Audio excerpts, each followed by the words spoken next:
Nah, selang ada 1 minggu, 2 minggu tuh ada tuh gangguan bang. Pernah gua waktu siang itu ada ibu-ibu kesurupan bang. Assalamualaikum warahmatullahi wabarakatuh. Berjumpa kembali di channelnya Midnight Story. Kali ini kita ngedatangi narasumber yang punya cerita mistis paling terseram menurut kru dan channel Midnight Story. Seperti apa ceritanya? Tunggu dulu. Dan ada kabar gembiranya, kita akan bagi-bagi giveaway, yaitu kaos dari Midnight Story untuk 3 orang pemenang. Nanti kirimkan komen sebanyak-banyaknya dan nanti akan dinilai komen yang terbaik, itulah pemenangnya. Dan langsung aja kita lanjut ke ceritanya. Tapi ingat, alam goib itu nyata. Di dalam menjalani suatu kehidupan, tak hayal dan tak dipungkiri lagi bahwasanya kita hidup berdampingan dengan alam goib. Tak sedikit manusia di muka bumi ini pasti mengalami hal-hal di luar nalar, seperti melihat sosok goib, gangguan goib, dan lainnya.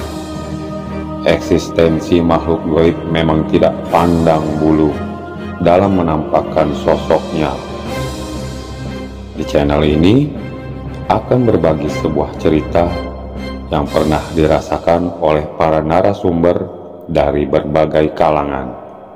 Ikuti alur kisah nyatanya dan ingat, alam goib itu nyata.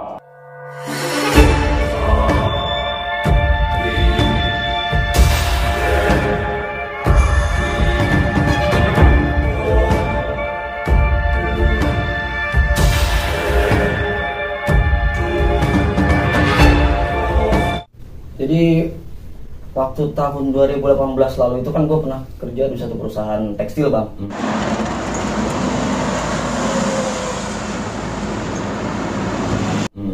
Gitu kan. Menurut emang sebelum gue kerja di situ tuh emang menurut teman-teman gue yang kerja di situ tuh emang setelah tempatnya itu ya kalau kerja malam itu selalu diganggu. Nah, singkat cerita kerjalah gue di perusahaan itu. Nah, dan gue karena gue tipe orang yang gak terlalu percaya sama hal-hal yang seperti itu. Ya bukan gue kerja di situ bukan karena gue pengen ngebuktiin ada atau enggaknya, karena emang gue tipe orang yang kesatu emang gue nggak pernah tembongin sama hal yang begitu, makanya gue kurang percaya gitu. Belum pernah seumur hidup dilihatin sama hal yang begitu bang. Karena kan banyak orang yang selalu bilang, wah bentuk pocong itu kayak gini sama kayak yang di film-film gitu kan bang. Oh kuntilanak itu pakai baju putih gini kan. Gue kan tipe orang pasti kayak gitu. Tapi saat gue kerja di situ kan emang posisinya waktu itu gue kerja di perusahaan tekstil itu kan gue belum di shift bang. Belum di shift gue masih kerja itu non shift, masih masuk jam 7 pagi pulang jam 7 malam karena kan emang kerjanya 12 jam. Ya, singkat cerita kurang lebih 3 bulan atau 2 bulan lebih tuh gue dipindahkanlah gue jadi operator.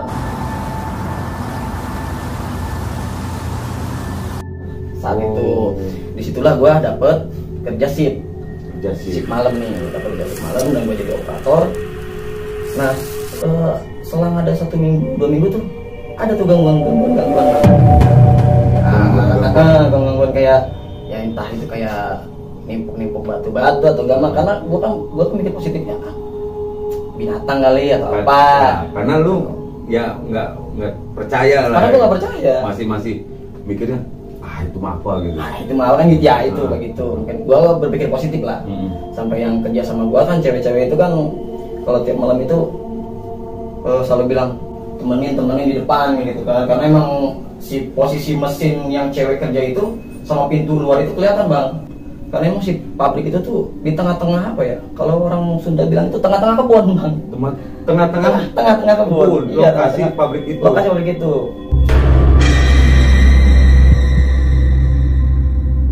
Udah di tengah kebun. Lokasi pabrik itu tuh di pinggir kali bang, di atas kali itu. Kesananya di itu udah kali bang. Udah kali. Tapi gue potong nih bang, lu kerja itu jadi operator sendiri apa memang ya kalau ada yang lain? Kalau operator sendiri, cuman emang dibantu sama cewek 2, karena kan emang waktu itu gue di bagian lipat bang ya. Oh gitu. Ya emang kerja malam itu emang disip kan, ada yang pagi, seminggu malam, seminggu pagi gitu. Oh gitu. Cuman emang makin kesini mungkin emang karena guanya yang nggak percaya sama hal begitu, jadi mereka mungkin ya ini mah berpikir logis gua ya, mungkin mereka ngerasa pengen nunjukin eksistensinya nih ke gua kan. Nah suatu ketika tuh pernah bang, waktu kan namanya kita anak muda kerja di perusahaan nih bang, jadi semisang lah tiap gajian itu suka pada minum, ngomongnya sompral gitu kan. Pernah suatu ketika teman gua emang lihat katanya itu bukan di produksi ya, tapi itu di boiler, ada dulu ditembongin kan di boiler, kata dia ada yang lewat atau gimana, karena emang gue belum pernah ditembongin juga. Jadi gue penasaran dong. Pas gue shift pagi, gue maksain diri buat coba gue pengen tidur di pabrik, karena lu shift pagi itu pengen tahu. Gue pengen tidur di situ di kan? Boiler itu nemenin lah gue temen gue kerja, tapi emang belum ada hal-hal yang kayak gitu. Tetap gue belum dapetin hal kayak gitu. Belum ada aktivitas. Belum ada. Nah di situ kan gue makin percaya, bohong katanya teman-teman gue. Gitu. Singkat cerita, itu pernah gue waktu siang itu ada ibu-ibu kesurupan bang.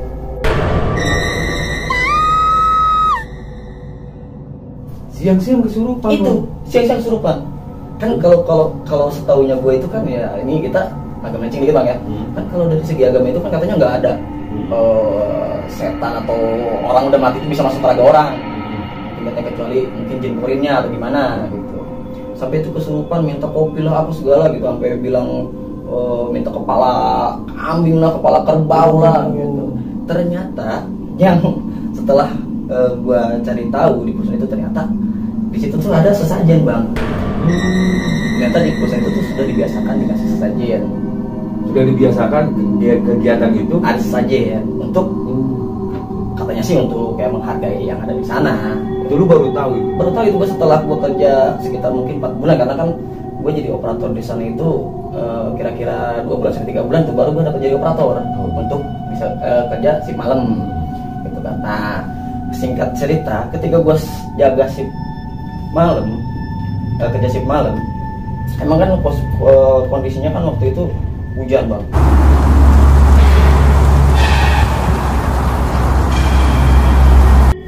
Emang udah jadwal shift malam, posisinya hujan. Emang yang bikin gue kadang suka kesel itu kan ya, namanya kita kerja jadi operator, tekannya cewek, terlalu banyak takutnya lah. Oh gitu. Jadi waktu shift malam itu tuh posisi hujan itu kan emang menurut orang-orang itu kan, apalagi malam Jumat ya, emang di lingkungan pabrik itu kan banyak pohon-pohon apa sih, bambu ya kan. Nah pas gua shift malam itu, pas posisinya kan uapnya kan, kalau namanya kita kerja di tekstil itu kan emang bagian itu harus ada uap bang. Oh iya. Ya harus ada uapnya kan. Emang uap lagi bagus-bagusnya lagi kerja, itu si cewek ada yang pingsan bang. Mendadak pingsan. Gua kan positif thinkingnya, apakah lagi sakit apa gimana. Ternyata kan pasti diobatin pakai minyak kayu putih. Ternyata katanya menurut dia melihat sesuatu di luar gerbang, karena emang posisi si mesin yang gua kerja ini dekat sama pintu gerbang. Pintu gerbang keluar. Nah disitulah, dari situ kan gua tetap dong, namanya gua belum pernah ditembongin sama begituan. Gua penasaran, gua bikin lah kopi pahit. Oh, lu bisa punya ide langsung bikin kopi pahit? Karena kan kata yang kerja di situ, gue ngeliat sesajen yang di sana itu kan kopi pahit yang ya kan. Cuma kan gue positif tingginya, coba lah gue pengen tahu. Suruh tidur lah sama gue tuh cewek-cewek.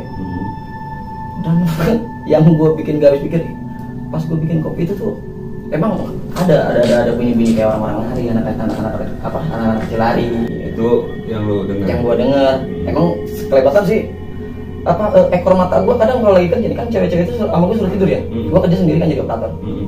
Kadang gue lagi kerja tuh, kan namanya kita ekor mata tuh kadang suka ngeliat yang aneh-aneh kalau di ujung ini kan. Kayak ada yang lewat, kayak ada yang merhatiin kita bang. Oh, gitu. Tapi tiap kali gue ngeliat nih ada. Gue lihat sini lagi kok nggak ada gitu kan. Nah dari situ kan makin penasaran gue. cabutlah gue ke kamar mandi belakang. Iya. Di situ pertama kali gue ditembongin ada.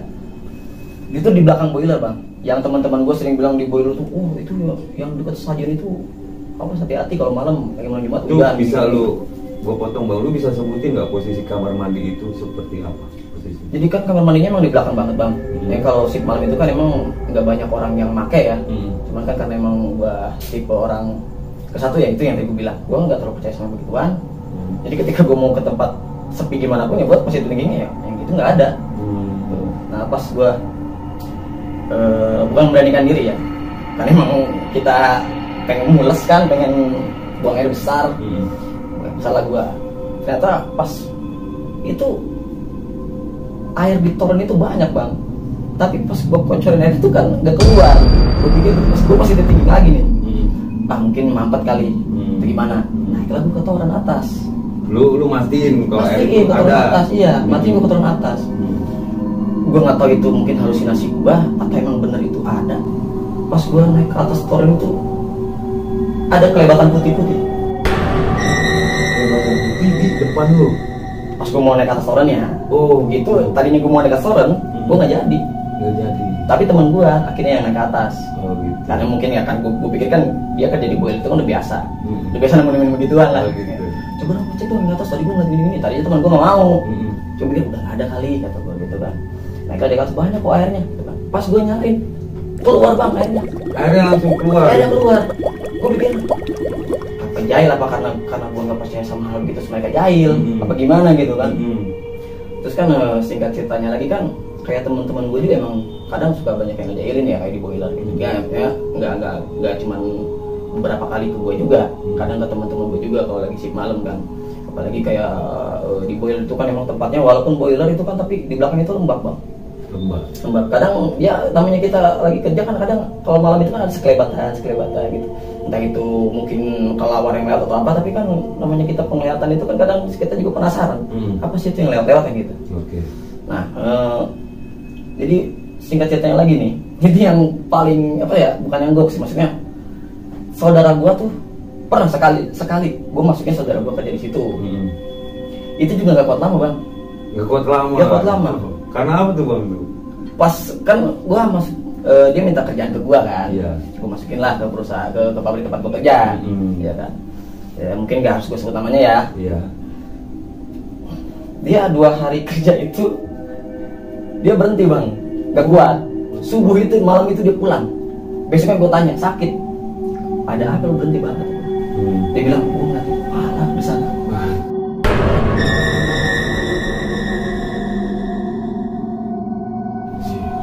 Dia tidur di tempat mesin yang gak dari gue. Emang tempat yang dekat mesin gue itu emang biasa orang sering tidur di situ pas malam. Jangankan yang kerja ya, kadang security aja juga emang sering tidur di situ bang. Gitu. Kalau udah di atas jam 2 itu kan kayak bagian-bagian mana-mana itu kan kadang tinggal nungguin kayak lagi ngewantek baju, ngewantek kain atau apa gitu. Itu pasti tidur di sana bang. Kadang emang menurut yang kerja lama di situ, ya mungkin kalau yang kerja lama udah biasa kali ya. Tapi kan gue orang yang belum lama di situ kan nggak biasa gitu. Termasuk saudara gue yang baru masuk 2 hari ini. Langsung langsung ditempongin dia. Langsung diliatin. Cuma kan gue pikir lagi, gue yang udah kerja 4 bulan lebih di sini, ya bukan gue seujun ya, bukan gue takabur ya, bukan gue takabur, gue pengen liatin enggak. Cuman kan gue pikir, gue sih bukan baru sekali ya.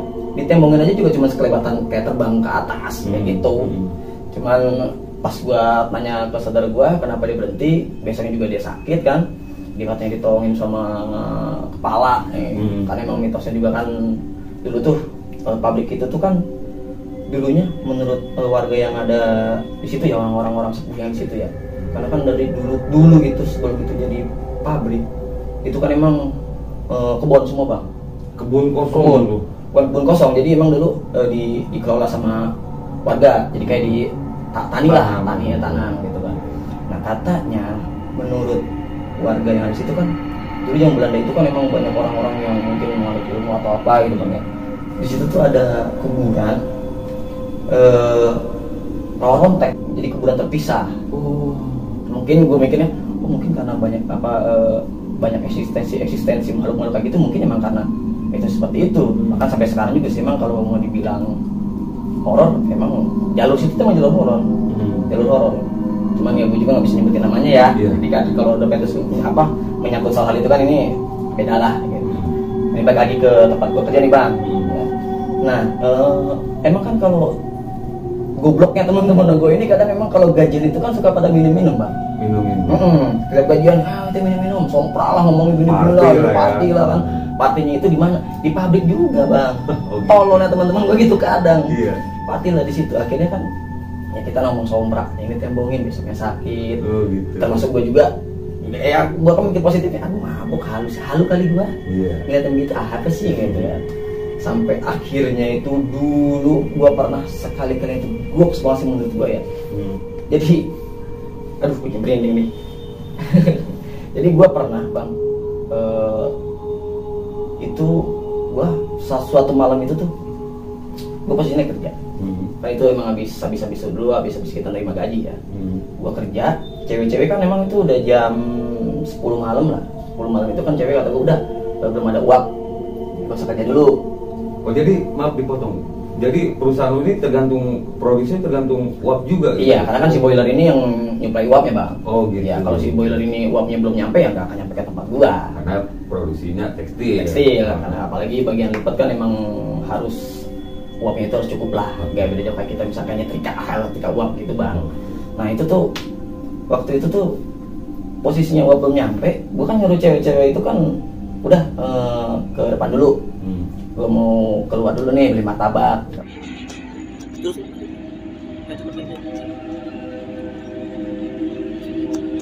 Kayak gitu kan.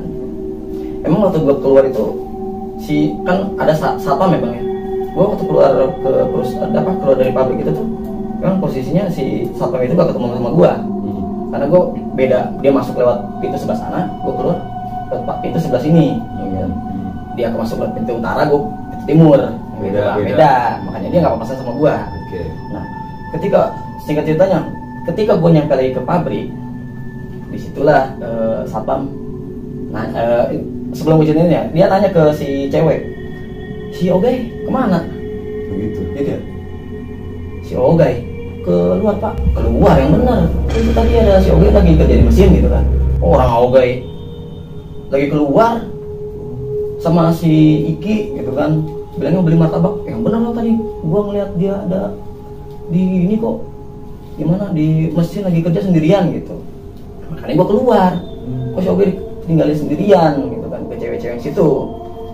Datanglah gua ke pabrik, ditanyalah gua sama satpam, lu bisa di mana?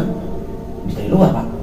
Ngapain? Ya beli martabak lah, bisa gajian atau gitu kan. Beli martabak kita belum ada uap nih datang. Makanya makan dulu lah gitu kan.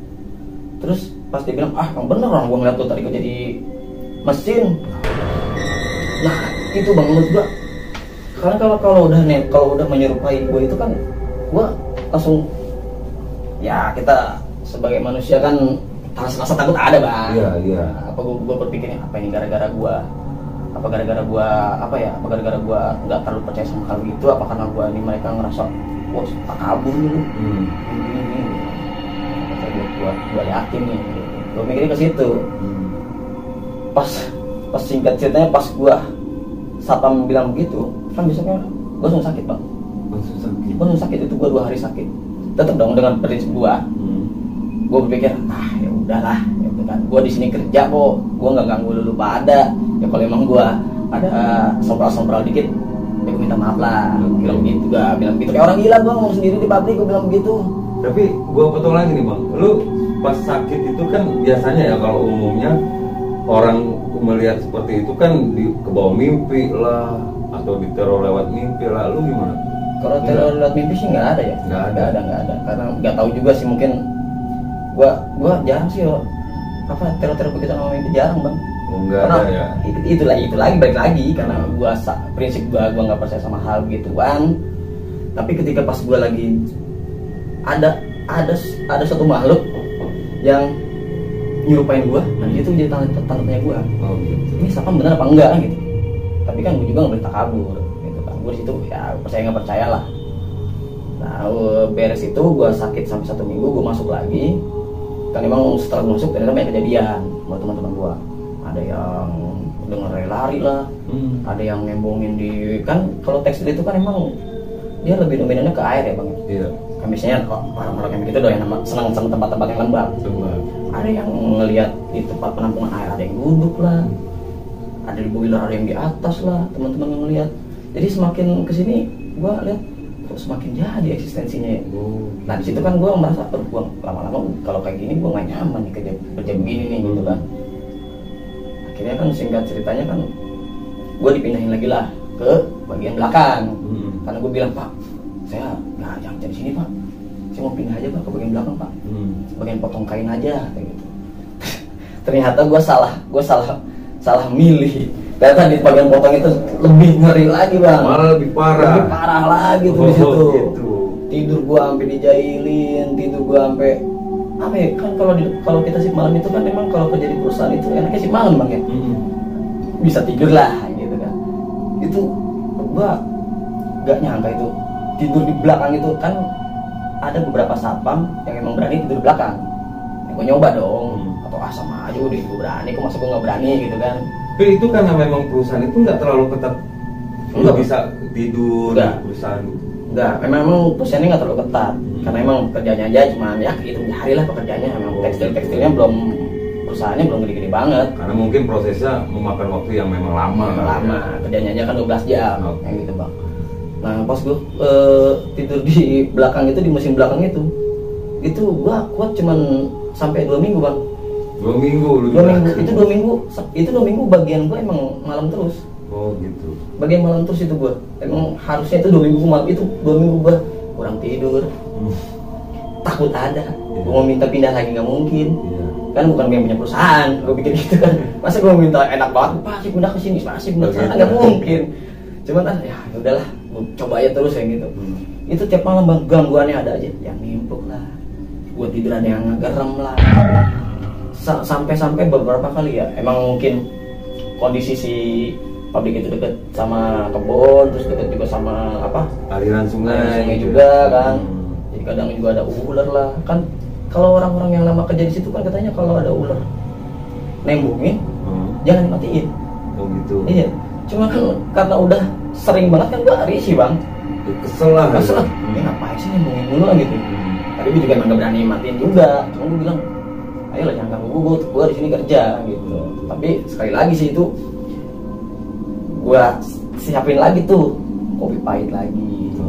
Ternyata semakin gue kebiasaan nyuguhin nih bahasa Sundanya ya, nyuguhin buat dia, akhirnya semakin dia ngerasa gue takut sama dia. Karena ya itu tadi. Karena itu tadi bang. Prasarananya kopi. Karena emang gue ngeliat yang nggak tahu lah itu siapa yang naruh sajiannya, mungkin yang punya perusahaan atau siapa gue nggak tahu. Karena emang mungkin di sana itu udah dibiasain sajian apa gimana. Karena emang ngedengar dari sejarah orang-orang dulunya emang di situ tuh tempatnya emang wah inilah, karena emang dulunya ada Jawa Rontek lah, ada makamnya juga ada, makam Rawa Rontek itu sampai sekarang juga ada. Ya, mungkin dari situ juga mistisnya ada, karena emang dulu juga pernah kejadian sebelum itu jadi perusahaan kan, pernah kejadian sampai ada anak kecil yang tenggelam di kali itu. Jadi banyak kejadian ya, di sekitar lingkungan pabrik abang ya. Dulu sebelum jadi perusahaan itu emang banyak kejadian hal-hal yang enggak, menurut gua hal-hal di luar nalar ya. Hal-hal di luar nalar. Jadi kayak dulu kan kejadiannya kayak anak kecil berdua, tahu sore-sorenya ketahuan dia udah tenggelam lah di kali itu. Makanya waktu pas gua dibecandain kayak ada yang lari-lari, gua mikir langsung ke situ bang, apa waktu itu ada yang lari-lari apa dia? Karena gua tahu, karena ya kayak kita ini ya, karena almarhum itu tuh dulu emang teman gua. Waktu zaman kita masih ya umur-umuran 10 sampai 13 tahun lah mungkin. Itu emang teman gue juga yang meninggal itu, almarhum itu 2 orang itu kan. Kan gue mikirnya ke situ bang. Apa karena mungkin ya kan gue nggak tahu ya.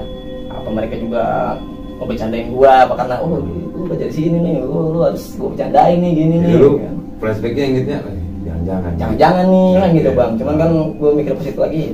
Kalau emang itu dia ya udahlah jangan ganggu gue. Gue sini kerja, alam kita udah beda gitu. Cuman kan makin di sini emang eksistensinya makin kelihatan nih, lama-kelamaan kan gue nggak betah, ya kan. Sampai terakhir gue bilang, gue mikir ke teman-teman gue, apa gue harus berhenti ya? Karena emang makin di sini, wah parah bang eksistensinya. Sampai gue pernah kena Baru gue tidur di belakang, gue 2 minggu itu bang, tidur di belakang itu. Emang sih gue sering ya, di tindihan sama rep juga sering gitu kan. Cuma itu paling parah sih itu bang, itu paling parah itu. Gue sampai bener ngap, gak bisa ngapa-ngapain. Mungkin dalam hati gue, mati nih gue gitu bang. Perasaan gue teriak, cuman kok ini gak ada yang denger gue gitu loh. Pas kena rep itu, kok gak ada yang denger gue, kan gue otomatis, wah ini sompangnya gue nih, mati nih gue. Tapi alhamdulillahnya gue masih bisa, karena gue ngelawan. Karena saat itu gue ngelawan, karena emang gue juga udah, karena gue beberapa kali sering kejadian kayak bahasa orang Sunda itu kan ada ketindihan lah gitu ya, ketindihan halus katanya. Nah itu juga emang perdana gue kena ketindihan di pabrik itu. Perdana banget itu baru selama gue kerja shift malam, gue sering tidur, itu baru sekali-kalinya gue ngerasain yang namanya ditindihin di pabrik itu. Itu paling beda. Biasanya kan kalau yang beberapa kali yang gue rasain ketindihan begitu sih nggak terlalu parah banget bang ya. Cuma ini parah banget. Sampai gue mikir lagi, wah dulu gak sanggup nih gue. Gak sanggup kerja di sini nih, gue gimana ya.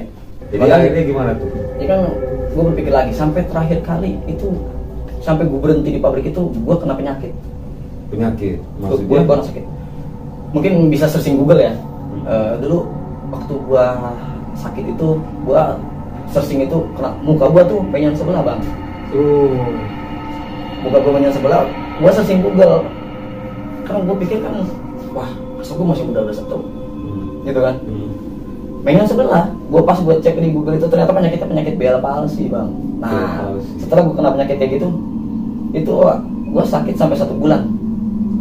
Jadi gue ngambil keputusan buat berhenti di perusahaan itu, karena gue pikir wah ini udah parah, ini udah nyerah fisik, gitu bang, udah nyerah. Tapi apa ini emang karena gue yang sujud, tapi kan teman-teman gue yang lain juga enggak, gitu bang. Ya mungkin sampai situ gue mikir, oh udahlah gue gak cocok nih kerja di sini. Sampai gue kena penyakit Bell palsy, muka gue miring sebelah, sampai gue nggak pede buat keluar rumah. Tapi kan gue pikir lagi, apa karena emang gue kecapean, karena emang apa ini karena gangguan. Masih tetap bertahan dengan prinsip lu itu. Cuma walaupun kan, sering banyak ada beberapa orang kan yang bilang, oh lu ini kali lu apa teman-teman pabrik gua nih, lu kan sompar orangnya, oh ini lu dicandain lu sama yang di sini gitu kan. Cuma kan kalau secara secara logikanya kan gue pikir memang penyakit karena gue kecapean kali, karena kan medis kali ya. Iya medis, karena kan 2 minggu itu kan gue kerja malam terus bang. Iya. Kurang tidur udah gitu emang gue kerja shift malam itu kan di kalau ini gue dijadiin mulu kan. Sampai akhirnya gue bangun tidur, muka gue sebelah nggak bisa bergerak. Di situ kan gue mental kena bang. Gitu ya. Sampai gue pikir ya kita kan kalau mau kerja gaji nggak seberapa, kita digangguin sama hal yang begituan, sampai gue sakit kena Bell palsy kan. Menurut banyak orang bilang, oh ini penyakitnya Bell palsy ini gini. Sampai gue harus menyatakan ya gue harus berhenti kerja di situ gitu kan. Cuman kalau untuk horor kayaknya sampai sekarang juga banyak bang di situ tuh, nggak sampai sekarang pabriknya bangkrut ya. Bahkan gue pikir emang pabrik ini nggak bisa bertahan lama. Ini bang, lain waktu kalau kita undang lagi nih, punya cerita hal-hal yang lebih menarik dan gokil lagi nih, siap nggak nih bang? Siap bang, karena emang di tempat sekarang gue kerja aja gue ngalamin juga. Oh baru lagi tempat kerjanya? Iya, gue sekarang kerja jadi security. Security di lahan kosong. Aduh bang, mistisnya banyak bang. Masih di lahan kosong aja ya kaitannya? Iya, makanya gak tau gue kenapa gue dapat di tempat yang begituan lah. Yang penting halal bang. Penting halal ya. Oke bang, siap. Terima kasih nih bang. Oke ya. Siap, sama-sama bang. Lain waktu kita undang lagi. Siap nih bang ya, untuk berbagi cerita. Oke, siap. Oke deh, buat para penonton Midnight Story dimanapun kalian berada, seru banget tadi ceritanya dari Bang Ogay. Dan waktu kita undang lagi, ya enggak. Dan jangan lupa tonton terus channelnya Midnight Story. Jangan di skip, subscribe, like, and share. Tekan lonceng belnya biar nanti kita lebih semangat lagi buat konten-konten nemenin kalian di saat lagi tidur sendirian. Segitu aja dulu. Dan waktu kita jumpa lagi, segenap kru Midnight Story dan saya pribadi ucapkan harus pamit undur diri di episode berikutnya. Dan ingat, alam goib itu nyata.